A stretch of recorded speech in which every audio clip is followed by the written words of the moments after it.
I think the most obvious reason it's become such an important political issue is because of rising unemployment. Obviously, with the macroeconomic crisis that is happening at the moment, unemployment is going up, and a recognition that in past recessions unemployment has been a lag factor.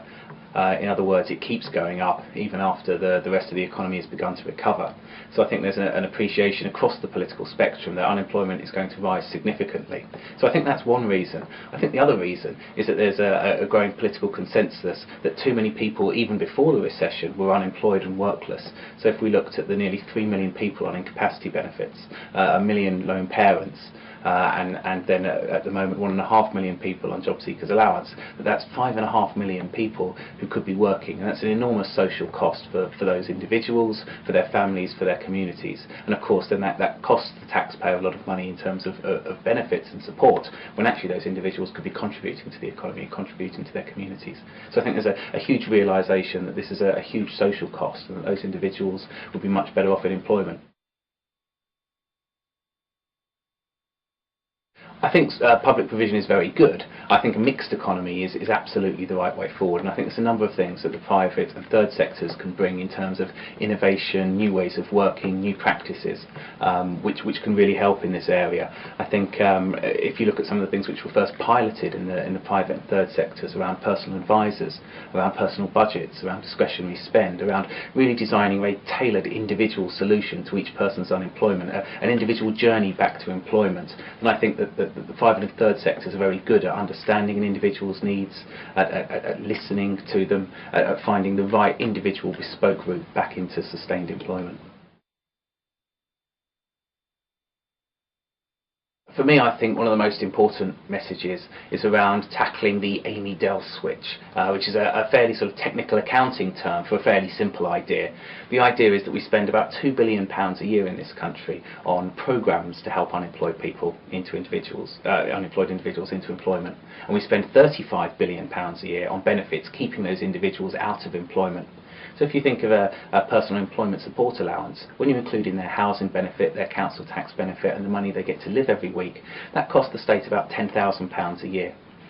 Once a person's been on benefits for over 2 years on employment support allowance and prior to that incapacity benefit, they're more likely to die or to retire than to leave that benefit. So if you think if an individual was going to be on that benefit for 5 years, they've cost the state £50,000, keeping them in unemployment, keeping them workless, keeping them socially excluded. Far better to take some of that money that you would have spent on their benefits, spend it up front in terms of upskilling them, making them more employable, get that person into a job, transform their life, transform the lives then of their family and community, and indeed then save the taxpayer that money they would have spent anyway on benefits. So it makes sense if it costs £20,000 to help someone into employment, and then they'll stay in work for 5 years, and you'll save £50,000. I think that's a pretty easy sum for the taxpayer and to be doing.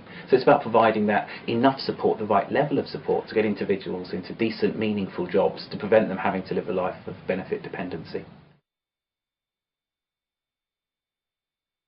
I think individual budgets are absolutely critical to the success of welfare to work programmes. There is no one-size-fits-all approach that is going to work. Each individual person is unemployed for a set of individual reasons, and it's our job as welfare to work providers to identify those reasons and help individuals to overcome them. That is going to take money to overcome that, and that's why personal job accounts, individual budgets are so important. An informed choice on where to spend that money for an individual to actually help them make their right choices to get themselves back into sustainable employment. Those budgets have been used for all sorts of things in the past. That might be from something simple like getting an individual a new interview suit so that they can pass the interview. That might be for some short focused vocational training.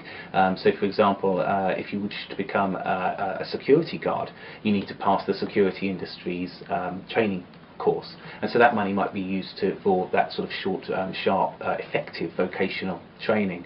And then it can be used for all sorts of things. I remember in an operation that I was running, we used some monies to buy a set of computer parts, so a man could start his own business manufacturing computers, which he then sold to internet cafes in the area. By buying him the parts he needed to start his business, by giving him that little bit of startup capital, he created a massively successful business, which then came back to us when he was recruiting his first member of staff. So these individual budgets are used in a number of ways, and really it's up up to the creativity of that individual unemployed person and the creativity of their personal advisor together to come up with informed choices which genuinely will move people back into sustained, meaningful employment.